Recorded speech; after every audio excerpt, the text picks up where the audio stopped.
ರಾಷ್ಟ್ರಪತೇಃ ಶ್ರೀ ರಾಜೇಂದ್ರ ಪ್ರಸಾದಸ್ಯ ಜೀವನೋದಂತಃ ಆಂಗ್ಲ ಭಾಷೆಯ ಕನ್ನಡ ಭಾಷೆಯ ಪ್ರಬಂಧ ಲೇಖನಂ ಡಾಕ್ಟರ್ ಬಾಬು ರಾಮ ತ್ರಿಪಾಠಿ ಅವರು ಬರೆದಿರುವಂತಹ ಕಾಶಿ ಯಾತ್ರಾ ವರ್ಣನೆಯ ಬಗ್ಗೆ ವಿಚಾರವನ್ನ ನಾವು ತಿಳ್ಕೊತೀವಿ. ಸ್ವಾತಂತ್ರ್ಯ ಹೋರಾಟದಲ್ಲಿ ಡಾಕ್ಟರ್ ರಾಜೇಂದ್ರ ಪ್ರಸಾದರು ವಹಿಸಿದ ಪಾತ್ರವನ್ನ ವಿವರಿಸಿ.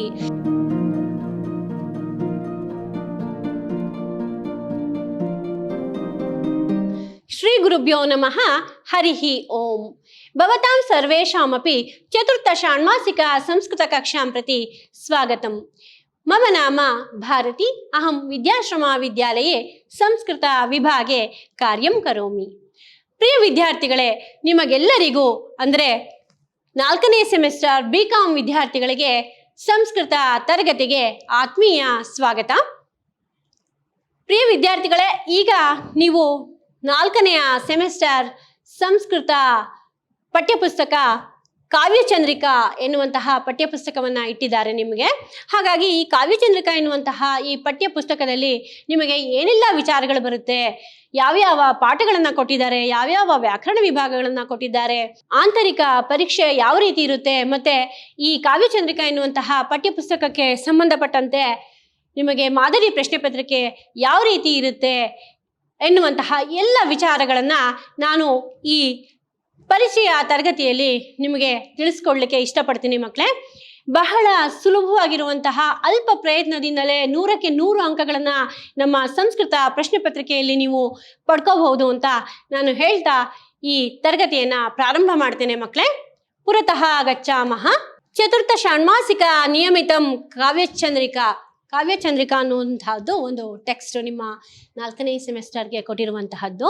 ಇದರಲ್ಲಿ ನಿಮಗೆ ಏನೆಲ್ಲ ಪಾಠಗಳನ್ನ ಕೊಟ್ಟಿದ್ದಾರೆ ಅನ್ನೋದನ್ನ ನೋಡೋಣ. ವಿಷಯ ಸೂಚಿ ಯೂನಿಟ್ 1 ಅಲ್ಲಿ ನಿಮಗೆ ವರ್ತಮಾನ ಯುಗಸ್ಯ ಮಹಾಪುರುಷೋ ಮಹಾತ್ಮ ಗಾಂಧಿ, ಅದನ್ನ ಬರೆದಿರುವಂತಹವರು ಅಗ್ರವಾಲೋ ಪಾಹೋ ಹಂಸರಾಜ ಅನ್ನೋರು ಬರೆದಿರುವಂತಹದ್ದು. ರಾಷ್ಟ್ರಪತೇಃ ಶ್ರೀ ರಾಜೇಂದ್ರ ಪ್ರಸಾದಸ್ಯ ಜೀವನೋದಂತಹ, ರಾಷ್ಟ್ರಪತಿ ರಾಜೇಂದ್ರ ಪ್ರಸಾದ್ ಅವರ ಜೀವನದ ಕತೆ. ನಂತರ ವಿಷಯ ಸೂಚಿ ಯೂನಿಟ್ 2 ತೀರ್ಥಯಾತ್ರಾ ವರ್ಣನಂ, ಕಾಶಿ ಯಾತ್ರಾ ವರ್ಣನೆಯ ಬಗ್ಗೆ ನಿಮಗೆ ಒಂದು ಪಾಠವನ್ನು ಕೊಟ್ಟಿದ್ದಾರೆ. ಇದನ್ನ ಬರೆದಿರುವಂಥವ್ರು ಡಾಕ್ಟರ್ ಬಾಬು ರಾಮ ತ್ರಿಪಾಠಿ ಎನ್ನುವಂಥವ್ರು. ನಂತರ ಮಹಾತ್ಮ ಬುದ್ಧನ ವಿಚಾರವಾಗಿ ಪಾಠವನ್ನ ಕೊಟ್ಟಿದ್ದಾರೆ. ಮಹಾತ್ಮ ಬುದ್ಧನ ವಿಚಾರವನ್ನ ಇದನ್ನ ಬರೆದಿರುವಂತಹವರು ಮಾಮ ನವಲ ಕಿಶೋರ ಕಾಂಕರಹ ಎನ್ನುವವರು ಈ ಪಾಠವನ್ನ ಬರೆದಿದ್ದಾರೆ ಮಕ್ಕಳೇ. ಒಟ್ಟು ನಿಮಗೆ ಈ ಚತುರ್ಥ ಷಾಣ್ಮಾಸಿಕ ಸಂಸ್ಕೃತ ತರಗತಿಯಲ್ಲಿ ಒಟ್ಟು 4 ಪಾಠಗಳು ನಿಮಗೆ 4ನೇ ಸೆಮಿಸ್ಟರ್ನಲ್ಲಿದೆ. ಉಳಿದಿದೆಲ್ಲ ನಿಮಗೆ ವ್ಯಾಕರಣ ವಿಭಾಗ ಮತ್ತು ಟ್ರಾನ್ಸ್ಲೇಷನ್ಸ್ ಈ ರೀತಿಯಾಗಿ ಬರುವಂತಹದ್ದು ಮಕ್ಕಳೇ. ಸಂಕ್ಷೇಪಣಂ ಕುರು ಈ ರೀತಿಯಾದಂತಹ ವಿಚಾರಗಳು ಬರುತ್ತೆ, 4 ಪಾಠಗಳು. ನಂತರ ವಿಷಯ ಸೂಚಿ ಯೂನಿಟ್ 3 ಇದರಲ್ಲಿ ಏನೆಲ್ಲ ವಿಚಾರ ಬರುತ್ತೆ ಅಂದ್ರೆ ಪತ್ರಲೇಖನಂ ಬರುತ್ತೆ ನಿಮಗೆ, ಸಂಸ್ಕೃತ ಭಾಷೆಯ ಪತ್ರಲೇಖನ ಬರುತ್ತೆ. ನಂತರ ಪ್ರಬಂಧ ಲೇಖನಂ, ಸಂಸ್ಕೃತ ಭಾಷಾ ಪ್ರಬಂಧ ಲೇಖನಂ, ಸಂಸ್ಕೃತ ಭಾಷೆಯಲ್ಲಿ ಪ್ರಬಂಧವನ್ನ ಬರೆಯುವಂತಹದ್ದು ಬರುತ್ತೆ.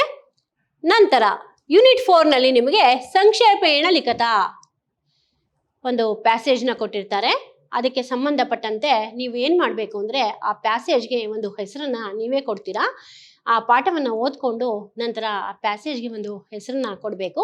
ಅದಕ್ಕೆ ನಿಮಗೆ ಒಟ್ಟು 14 ಅಂಕಗಳಿರುತ್ತೆ ಮಕ್ಕಳೇ. ನಂತರ ಆಂಗ್ಲ ಭಾಷೆಯ ಕನ್ನಡ ಭಾಷೆಯ ಪ್ರಬಂಧ ಲೇಖನಂ, ಆಂಗ್ಲ ಭಾಷೆ ಮತ್ತು ಕನ್ನಡ ಭಾಷೆಯಲ್ಲಿ ಪ್ರಬಂಧ ಲೇಖನ ಇರುತ್ತೆ. ಭಾಷಾಂತರ ಪಾಠ ಅಂದರೆ ಟ್ರಾನ್ಸ್ಲೇಷನ್. ಈಗಾಗಲೇ ನೀವು PUCಯಲ್ಲಿ ಇದನ್ನ ಬರೆದಿದ್ದೀರಾ. ಫಸ್ಟ್ ಸೆಮಿಸ್ಟರ್, ಸೆಕೆಂಡ್ ಸೆಮಿಸ್ಟರ್ನಲ್ಲೂ ಕೂಡ ನಿಮಗೆ ಭಾಷಾಂತರ ಪಾಠಗಳ ವಿಚಾರ ತಿಳ್ಕೊಂಡಿದ್ದೀರಾ. ಹಾಗಾಗಿ ಈ ವಿಚಾರ ನಿಮಗೆ ಯೂನಿಟ್ 4 ನಲ್ಲಿ ಬರುತ್ತೆ. ಒಟ್ಟು ಪಾಠ ಭಾಗದಿಂದ ನಿಮಗೆ ಒಟ್ಟು 60 ಅಂಕಗಳ ಪ್ರಶ್ನೆ ಬರುತ್ತೆ ಮಕ್ಕಳೇ. ಎಷ್ಟು ಅಂಕಗಳ ಪ್ರಶ್ನೆ ಬರುತ್ತೆ? 60 ಅಂಕಗಳ ಪ್ರಶ್ನೆ ಬರುತ್ತೆ. ವ್ಯಾಕರಣ ವಿಭಾಗದಿಂದ ನಿಮಗೆ ಒಟ್ಟು 20 ಅಂಕಗಳ ಪ್ರಶ್ನೆ ಬರುತ್ತೆ. ಆಂತರಿಕ ನಿಬಂಧನೆಯಿಂದ ಒಟ್ಟು 20 ಅಂಕ.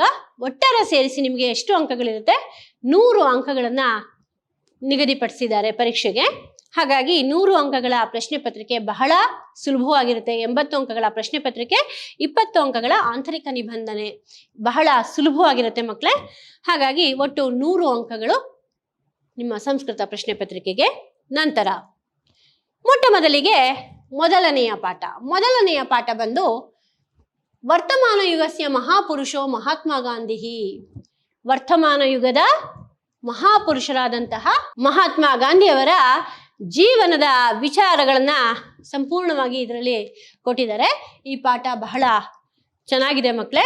ಹಾಗಾಗಿ ನಾವು ಮಹಾತ್ಮ ಗಾಂಧಿಯವರ ಜೀವನದ ವಿಚಾರಗಳನ್ನ ನಾವು ಈ ಪಾಠದಲ್ಲಿ ತಿಳ್ಕೊತೀವಿ.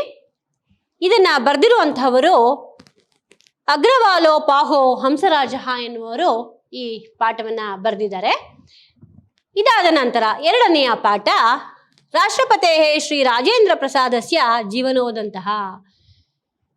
ರಾಷ್ಟ್ರಪತಿಗಳಾದಂತಹ ರಾಜೇಂದ್ರ ಪ್ರಸಾದ್ ಅವರ ಜೀವನದ ಕತೆ. ಇದು ಕೂಡ ಅತ್ಯಂತ ಸುಂದರವಾಗಿರುವಂತಹ ಪಾಠ.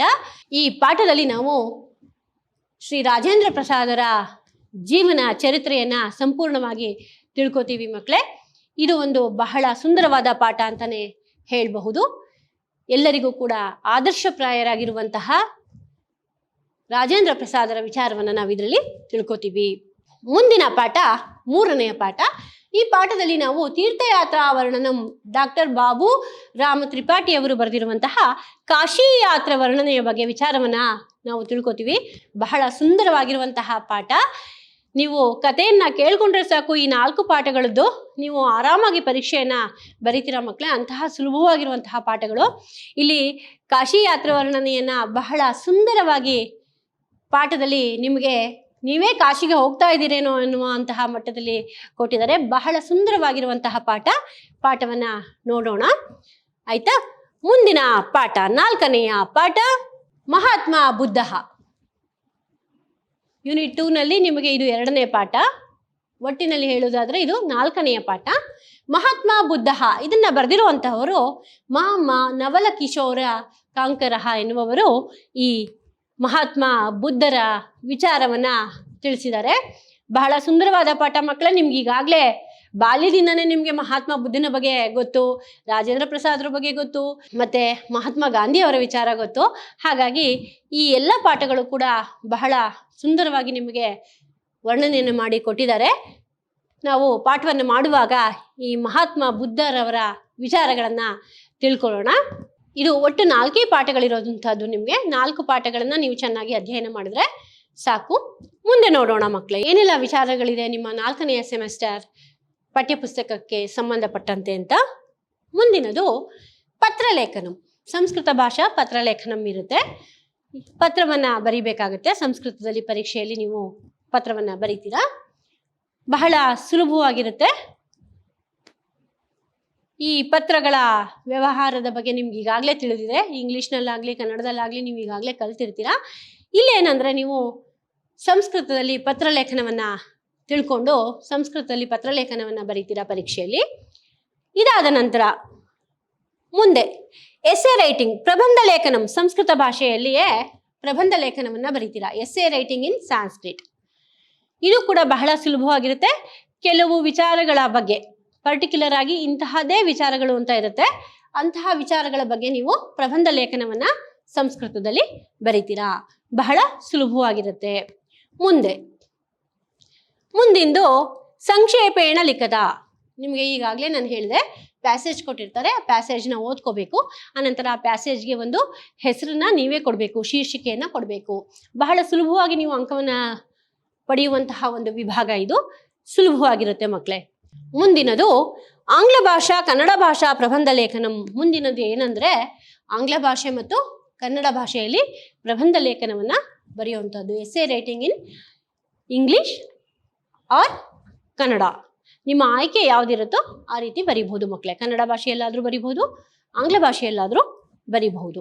ಆ ರೀತಿಯಾದಂತಹ ಒಂದು ಪ್ರಬಂಧ ಲೇಖನ. ಮುಂದಿನದು ಭಾಷಾಂತರ ಪಾಠ, ಟ್ರಾನ್ಸ್ಲೇಷನ್ ಇರುತ್ತೆ. ಟ್ರಾನ್ಸ್ಲೇಷನ್ ಕೂಡ ಬಹಳ ಸುಲಭವಾಗಿರುತ್ತೆ. ನೀವು ಸಂಸ್ಕೃತದಿಂದ ಕನ್ನಡ, ಕನ್ನಡದಿಂದ ಸಂಸ್ಕೃತಕ್ಕೆ ಟ್ರಾನ್ಸ್ಲೇಷನ್ ಎಲ್ಲ ಮಾಡ್ತೀರಲ್ವಾ, ಅದೇ ರೀತಿಯಲ್ಲಿ ಇದು ಭಾಷಾಂತರ ಪಾಠ. ನೀವು ಟ್ರಾನ್ಸ್ಲೇಷನ್ ಅನ್ನ ಬರಿತೀರಾ.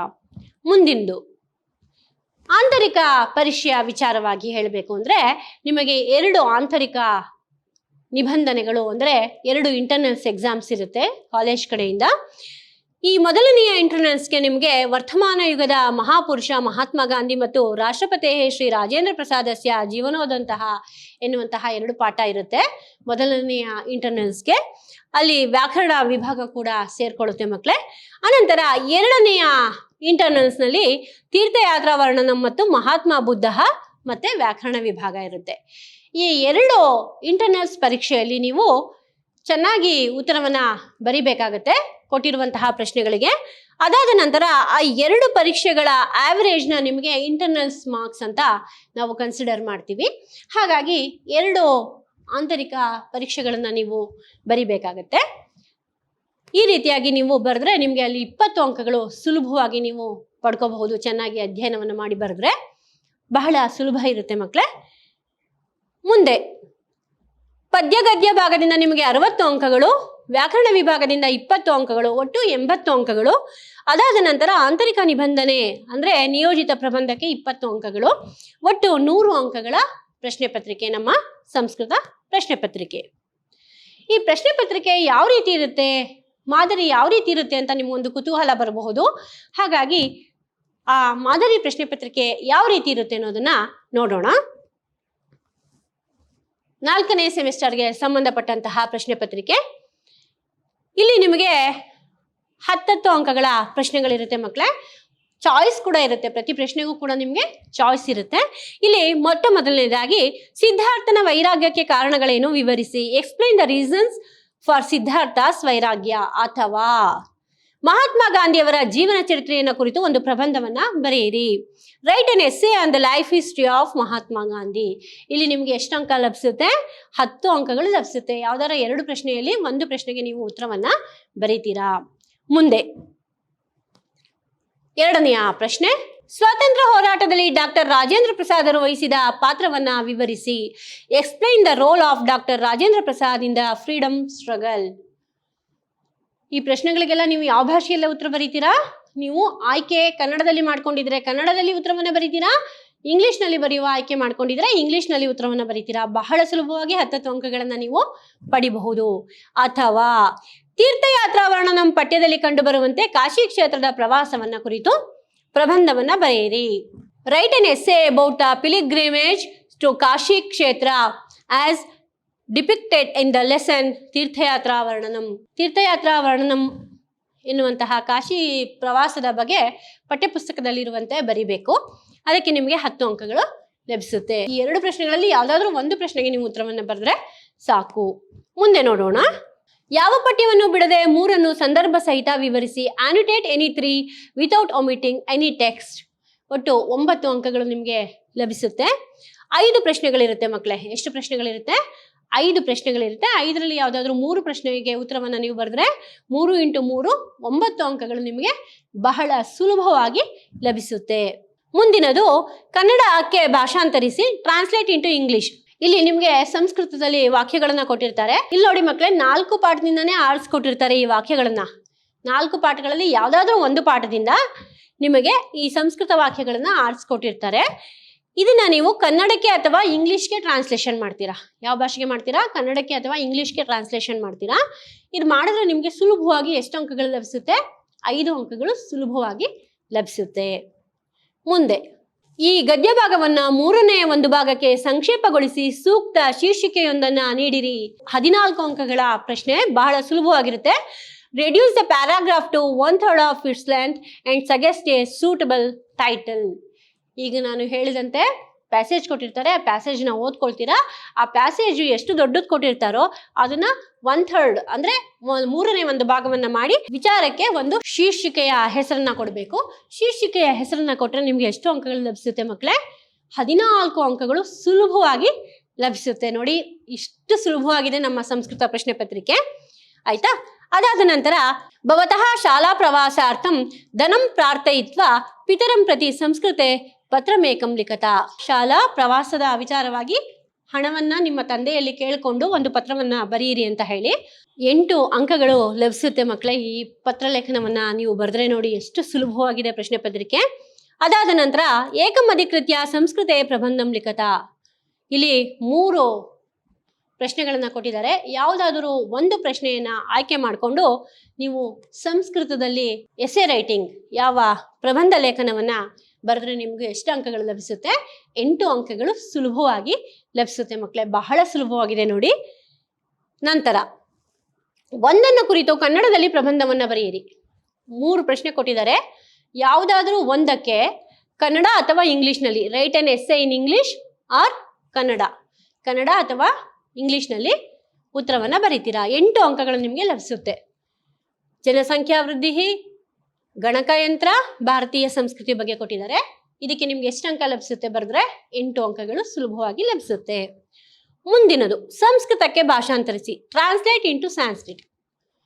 ಅವಾಗ ಸಂಸ್ಕೃತದಿಂದ ಇಂಗ್ಲಿಷ್ ಅಥವಾ ಕನ್ನಡಕ್ಕೆ ಭಾಷಾಂತರಿಸಿ ಅಂತ ಕೊಟ್ಟಿದ್ರು. ಇಲ್ಲಿ ನಿಮಗೆ ವಿಚಾರವನ್ನು ಕೊಟ್ಟಿರ್ತಾರೆ ಕನ್ನಡ ಮತ್ತು ಇಂಗ್ಲಿಷ್ನಲ್ಲಿ.